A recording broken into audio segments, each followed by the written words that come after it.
Meus amigos, acho que 2024 vai ser legal por aqui, viu? Futebol brasileiro aí gastando e formando uns times bem bons. Nunca pensei em ser perfeito, mas vou correr pelo direito.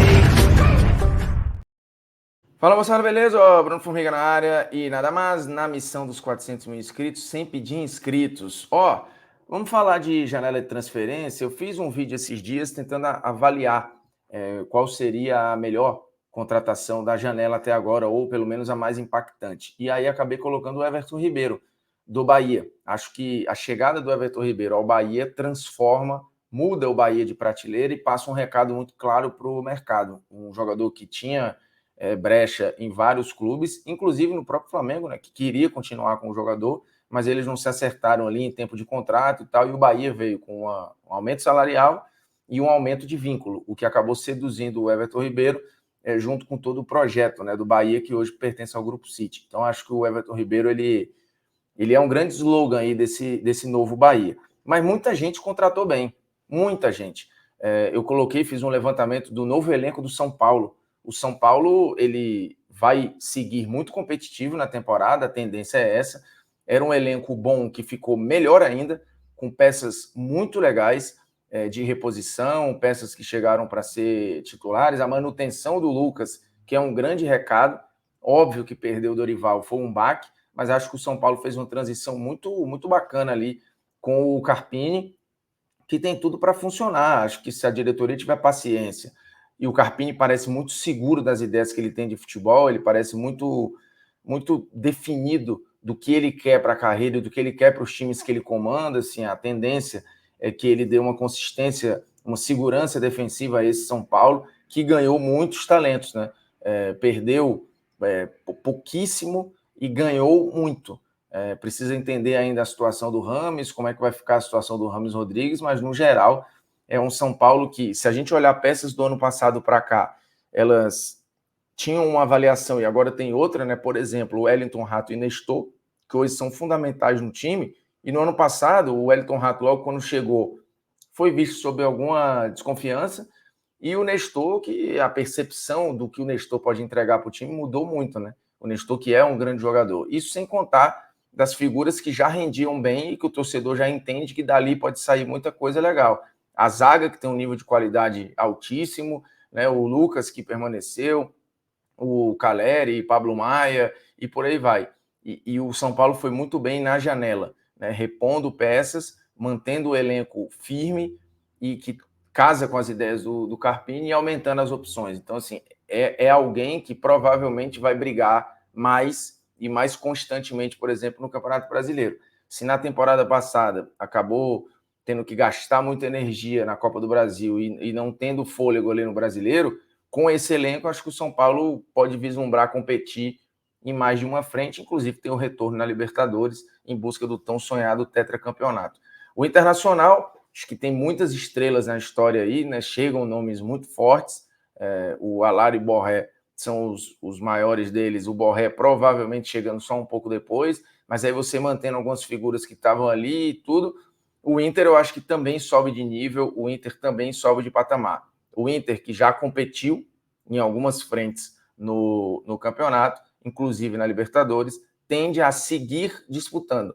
E aí eu estou muito curioso de ver agora esse elenco com mais opções também no Campeonato Brasileiro, e vamos ver como é que o Inter se comporta na temporada. Mas a tendência é que você ganhe um novo, não protagonista, mas um novo competidor muito forte. Né? O Internacional já terminou a temporada passada competindo bem e agora tende a competir mais ainda, né? A expectativa para mim ela é alta. E aí essa galera se junta já a um grupo muito definido, com Palmeiras, Flamengo, Galo e Fluminense. O Fluminense ele já não era, ele era impossível de ser tirado do baralho e ele agora tem mais opções, mais força, mais grife e ainda mais casamento com as ideias do Fernando Diniz, porque de fato as contratações do Fluminense chamam muita atenção, né? A última delas, o Douglas Costa se juntando a um elenco já muito talentoso, muito experiente, já vencedor e que parece muito azeitado com o que quer o Fernando Diniz, né? Chegam Renato Augusto, o próprio Douglas Costa, o Gabriel Pires, o Felipe Alves, todos muito dentro do que o Diniz imagina. O Diniz prioriza sempre o talento, sempre. O Diniz ele vai sempre priorizar o talento. O que ele quer de primeiro impacto é jogadores bons. O talentoso vai ter espaço com o Diniz. Como ele vai encaixar, isso vem depois, vem com o tempo. Mas o principal é, os talentosos têm liberdade e entendimento com o Fernando Diniz. Talvez isso tenha sido decidido e definitivo para o Douglas Costa mudar de caminho. Ele ia para a Turquia e acabou vindo para o Fluminense. Estava tudo certo para ele ir para a Turquia. Ele acabou convencido pelo Diniz a jogar no Fluminense. E assim como o Douglas Costa, outros foram convencidos pelo Fernando Diniz em papos muito rápidos. O Marcelo fala sobre isso, né? Que na conversa que ele teve com o Fernando Diniz, ninguém nunca tinha falado com ele daquela forma.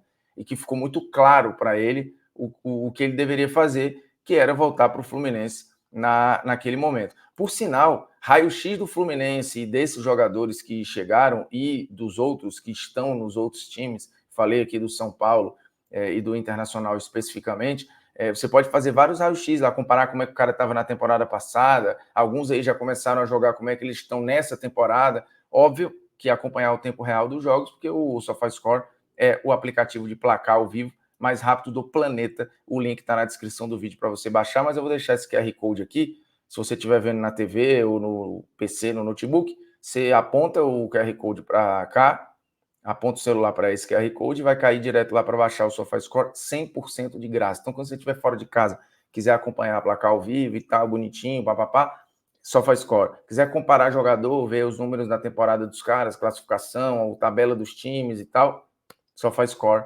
de novo, que tem Luka Modric, né, como um dos garotos propaganda. E eu, que estou aqui já tem um tempo. Então, ó, o Fluminense, aí você fala, mas é um time de aposentado, é um time master, é um time não sei o quê.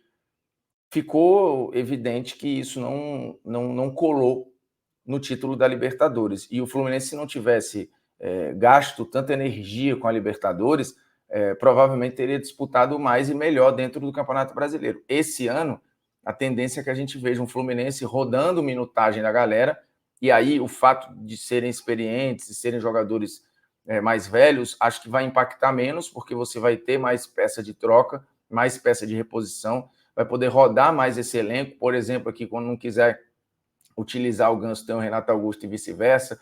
Quando você quiser, por exemplo, dar uma poupada no área, você vai ter o Douglas Costa e por aí vai. Então, assim, é um time com muita opção. Além de ter figuras que já estavam lá, que entram em 2024 ainda maiores, né? Com o peito mais estufado. Por exemplo, o John Kennedy.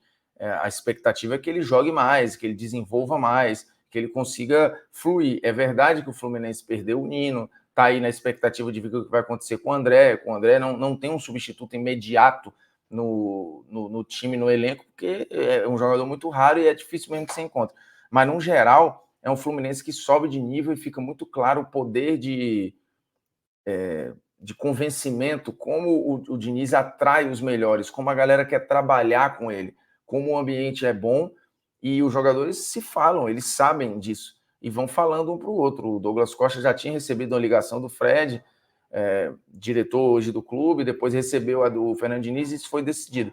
Eu ficaria de olho nesse Fluminense para temporada 2024. Ele vai seguir disputando e acho que em todas as frentes. Então, o futebol brasileiro ele ganha pelo menos aí, ou tem pelo menos 6 grandes competidores para a temporada. Os já tradicionais, né? Porque, enfim, tem muita grana e já de fato todo ano competem: Palmeiras, Flamengo e Galo, Fluminense, São Paulo e Internacional. Acho que esses 6 partem na frente, mas você pode ter algumas ótimas surpresas ao longo da temporada aí. O fato é que a tendência é que a gente tenha um 2024 muito bem distribuído, com vários protagonistas. E aí só quem tem a ganhar é a gente e o Campeonato Brasileiro.